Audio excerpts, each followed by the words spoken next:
بسم اللہ الرحمن الرحیم نحمدہ و نصلی علی رسول الکریم اما بعد۔ آج کی اس مجلس میں ہم رسول صلی اللہ علیہ وسلم کی کھانے کے متعلق بعض سنن طیبہ کے بارے میں باتیں عرض کریں گے۔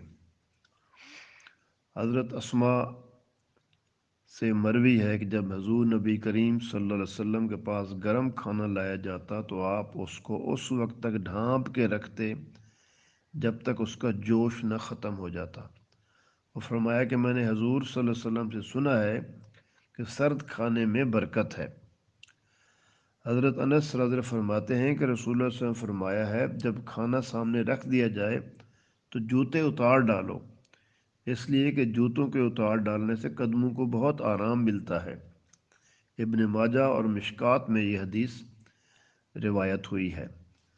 حضور اکرم صلی اللہ علیہ وسلم کھانے کے بعد پانی نوش نہ فرماتے اور خیال فرماتے کہ یہ مضر ہضم ہے، جب تک کھانا ہضم کے قریب نہ ہو پانی نہ پینا چاہیے۔ یعنی اس سے مراد صرف میرے خیال میں پانی نہیں بلکہ سوڈا اور باقی ساری چیزیں بھی اس کا حصہ ہیں۔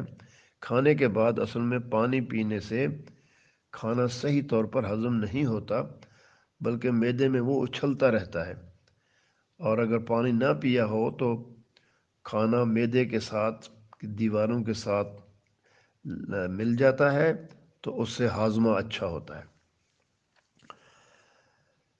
جامع ترمذی کی ایک حدیث ہے کہ آپ صلی اللہ علیہ وسلم رات کا کھانا ضرور تناول فرمایا کرتے تھے، اگرچہ کھجور کے چند دانے ہی کیوں نہ ہوں۔ فرمایا کرتے تھے کہ عشاء کا کھانا چھوڑ دینا بڑھاپا لاتا ہے۔ مسلم شریف کی ایک حدیث ہے کہ کھجور یا روٹی کا کوئی ٹکڑا کسی پاک جگہ پڑا ہوتا تو اس کو صاف کر کے کھا لیتے۔ آپ کھانا کھاتے ہی سو جانے کو منع فرماتے تھے۔ آپ فرماتے تھے کہ یہ دل میں ثقالت پیدا کرتا ہے۔ البتہ دوپہر کے کھانے کے بعد تھوڑی دیر کے لیے لیٹ جانا مسنون ہے۔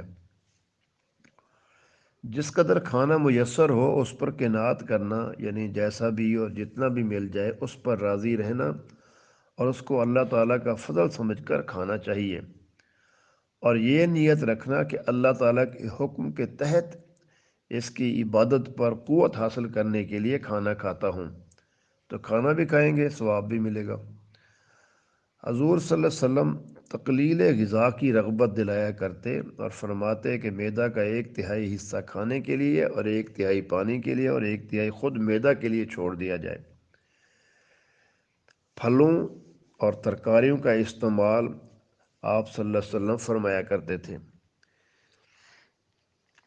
کسی کو کھانا دینا ہو یا کسی سے کھانا لینا ہو تو آپ صلی اللہ علیہ وسلم اس کے لیے دایاں ہاتھ استعمال فرماتے۔ اب یہ چھوٹی چھوٹی باتیں ہیں، ہم ان کو یاد رکھیں اور ان پر عمل کریں تو جہاں اسے اجر ملے گا وہاں اس پر ثواب بھی ہوگا، اور اس کے جو ہیلتھ کے اعتبار سے نتائج ہیں وہ بھی بہت اچھے ہیں۔ آپ صلی اللہ علیہ وسلم کا معمول تھا اور آپ اس کو پسند کرتے تھے کہ کھانا مل جل کر کھایا جائے، یعنی چند آدمی کے ساتھ کھانا باعث برکت ہوتا ہے۔ کھانے میں ایک اور حدیث میں، مشکات کی حدیث میں فرمایا گیا ہے کہ کھانے میں جتنے ہاتھ جمع ہوں گے اتنی ہی برکت زیادہ ہوگی۔ کھانے کے دوران جو چیز دسترخوان یا پیالہ سے گر جائے اسے اٹھا کر کھا لینا بھی ثواب ہے۔ بعض روایتوں میں آیا ہے کہ اس سے محتاجی، برس اور کوڑ سے حفاظت ہے، اور جو کھاتا ہے اس کی اولاد حماقت سے محفوظ رہتی ہے اور انہیں عافیت دی جاتی ہے۔ یہ بہت اہم حدیث ہے کہ میں دوبارہ آپ کے سامنے پیش کرتا ہوں کہ دسترخوان پر کوئی چیز گر جائے تو عام طور پہ ہم نے دیکھا ہے کہ لوگ سمجھتے ہیں کہ شاید یہ اب خراب ہو گئی ہے۔ آپ صلی اللہ علیہ وسلم کا فرمان پیچھے بھی میں نے پڑھا ہے کہ رسول صلی اللہ علیہ وسلم نے ایک بار فرمایا کہ پاک اچھا اور صاف جگہ پر کوئی چیز گرے تو اس کو کھا لینا چاہیے، اٹھا کے صاف کریں اور کھا لیں۔ تو اس حدیث میں دیکھیں بہت اہم بات بیان کی گئی ہے کہ کوئی کھانے کے دوران جو چیز دسترخوان یا پیالہ سے گر جائے اسے اٹھا کر کھا لینا چاہیے۔ اس سے کیا فائدہ ہوتا ہے؟ نمبر 1 محتاجی ختم ہوتی ہے، نمبر 2 برس اور نمبر 3 کوڑ، اس سے حفاظت ہوتی ہے۔ نمبر 4 اولاد حماقت سے محفوظ رہتی ہے۔ اور 5 عافیت ملتی ہے۔ تو یہ کتنی چھوٹی سی بات ہے، لیکن اس سے فائدے دیکھیں بہت بلند ہیں۔ بعض میں روایت کی جاتی ہے کہ فرمایا جو دسترخوان پر گری ہوئی چیز اٹھا کر کھاتا ہے اس کی اولاد حسین و جمیل پیدا ہوتی ہے اور اس سے محتاجی دور کی جاتی ہے۔ تو یہ ایک اور بڑی خوبصورت بات آ گئی ہے کہ ان کی اولاد جو ہے وہ حسین و جمیل پیدا ہوتی ہے۔ آپ تاریخ پڑھ لیں، ساری سیرت پڑھ لیں، ساری دنیا کی کتابیں پڑھ لیں، رسول صلی اللہ علیہ وسلم کو جو فرمان ہے وہ 100% صحیح ہے۔ یہ ہو ہی نہیں سکتا کہ آپ کے فرمان میں کوئی کمی ہو یا کوئی صحیح نہ ہو۔ کھانے میں آپ صلی اللہ علیہ وسلم فرماتے تھے کہ لہسن کو پکا کر کھایا جائے، اور اس کی وجہ اس کی جو سمیل ہے وہ ہے، اور آپ فرماتے تھے کہ لہسن کھا کر میری مسجد میں کوئی نہ آئے، یعنی مراد یہ ہے کہ دانت صاف کر کے آئیں، اور پکا کے کھائیں تو پھر سمیل بھی نہیں ہوتی۔ کھانے کی مجلس میں جو شخص بزرگ اور بڑا ہو اس سے کھانا پہلے شروع کروایا جائے۔ کھانے کھاتے ہوئے کھانے کی چیز یا لقمہ نیچے گر جائے تو اس کو اٹھا کر صاف کر کے کھا لینا چاہیے، شیطان کے لیے نہ چھوڑا جائے۔ کھانے کے درمیان کوئی شخص آ جائے تو اس سے کھانے کے لیے پوچھ لینا چاہیے۔ دسترخوان پر آپ بیٹھے ہیں، کھانا کھایا ہے، تو آپ صلی اللہ علیہ وسلم کی ریکمنڈیشن یہ ہے کہ دسترخوان پہلے اٹھایا جائے، اس کے بعد کھانے والے جو ہیں وہ اٹھیں۔ کھانے میں اگر کبھی آپ صلی اللہ علیہ وسلم کے سامنے نیا پھل پیش ہوتا تو آپ اس کو آنکھوں اور ہونٹوں پر رکھتے اور یہ دعا فرماتے: اللہم کما ارایتنا اولہ آرنا آخرہ۔ ہم اردو میں بھی یہ آسانی سے کہہ سکتے ہیں، اے اللہ جس طرح آپ نے ہمیں اس پھل کا شروع دکھلایا اس طرح اس کا آخر بھی ہمیں دکھا۔ پھر آپ کا معمول یہ تھا کہ آپ اس پھل کو کسی کم عمر جو سب سے کم عمر وہاں بیٹھا ہوتا تھا اس کو عنایت فرما دیتے۔ مشروبات میں آپ صلی اللہ علیہ وسلم کی عادات طیبہ کے بارے میں بہت باتیں آپ نے پہلے بھی سنی ہوں گی۔ مثلاً انس رضی فرماتے ہیں کہ حضور اقدس صلی اللہ علیہ وسلم پانی پینے میں 3 مرتبہ سانس لیا کرتے تھے، اور یہ فرماتے تھے کہ اس طرح سے پینا زیادہ خوشگوار ہے، خوب سیر کرنے والا ہے اور حصول شفا کے لیے اچھا ہے، یعنی اس سے انسان کو شفا ملنے کا امکان ہے۔ رسول صلی اللہ علیہ وسلم نے فرمایا کہ جب کوئی شخص پانی پیے تو پیالے میں سانس نہ لے یا برتن میں سانس نہ لے، یعنی گلاس میں آپ پانی پی رہے ہیں تو پانی پئیں، پھر سانس لینے کے لیے گلاس کو ہٹا لیں منہ سے، پھر پانی پئیں، پھر ہٹا لیں اور پھر پانی پئیں۔ تو اس طرح سنت بھی پوری ہو جائے گی، آپ صلی اللہ علیہ وسلم کی اطاعت بھی ہو جائے گی، اور جو برکات بیان ہوئی ہیں وہ بھی مل جائیں گی۔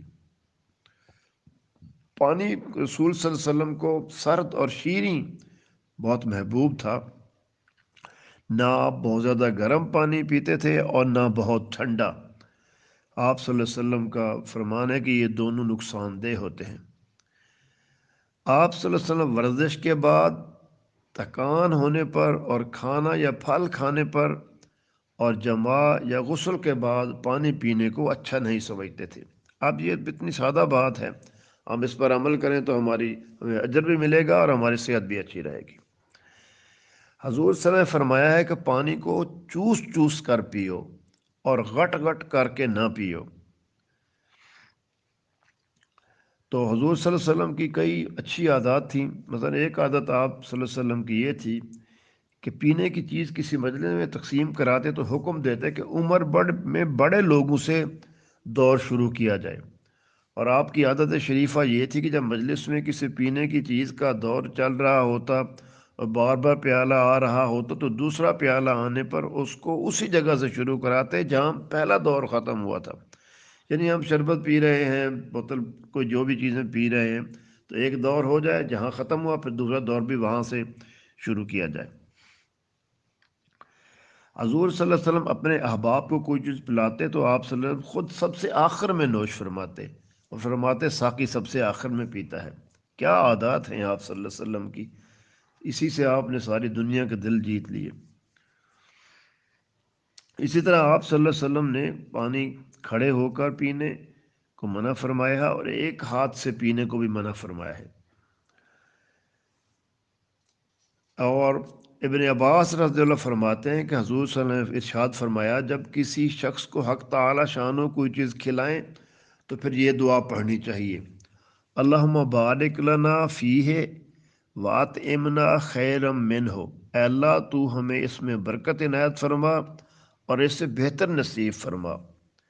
اسی طرح ایک اور جو دعا آئی ہے وہ یہ ہے کہ اللہم بارک لنا فیہ وزدنا منہ، اے اللہ تو اس میں ہمیں برکت دے اور ہم کو اس سے اچھی چیز نصیب فرما۔